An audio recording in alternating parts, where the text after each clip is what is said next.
With the American dollar at its strongest value since before the start of the 2008 recession, now is the time to take advantage of that dream vacation abroad that was always in sight but never in grasp.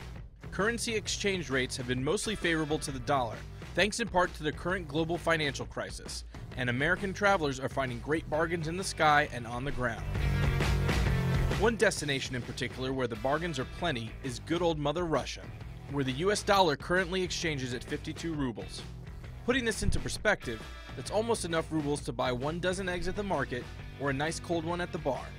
To get more insight, we talked with Grant Martin, business travel editor at Skift. I've seen a lot of inexpensive flights, very inexpensive hotels in a lot of segments in Russia, particularly to Moscow and to St. Petersburg, both hubs for Aeroflot, their national carrier. The main reason for these bargains stems from sanctions levied against the Russian government after last year's occupation of Ukrainian lands.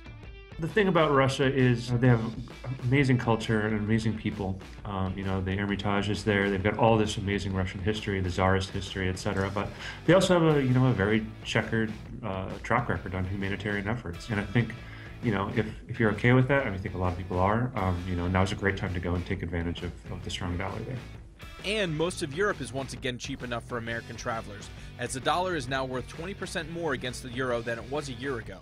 Cities like Barcelona, Rome, Berlin, and Athens are seeing major hotel price drops, again due to economic crises in the region. And flights are cheaper if you find a hub to fly in and out of. One such hub is Scandinavia. The key with finding a good hub to fly out of in Scandinavia is just making sure that you're going to an airport that's got a lot of those hub flights. Norwegian Air is based out of Oslo. They've also got a lot of flights going out of Copenhagen as well. And so you really want to go to one of those two places and then start to grow from there. Now, if you're interested in heading down to South America, you may be surprised to find a great value in Chile, where your dollar will exchange for about 615 pesos. The capital, Santiago, has completely recovered from a devastating 2010 earthquake and remains a safe and economically viable city to visit.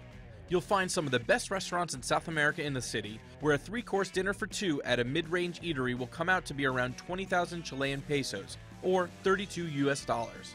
The people are exceptionally friendly and English is widely spoken, so it's easy to strike up a conversation or ask for directions. And one thing I would recommend actually for Santiago in particular is getting into some of these peer-to-peer transactions that I think really make it less expensive.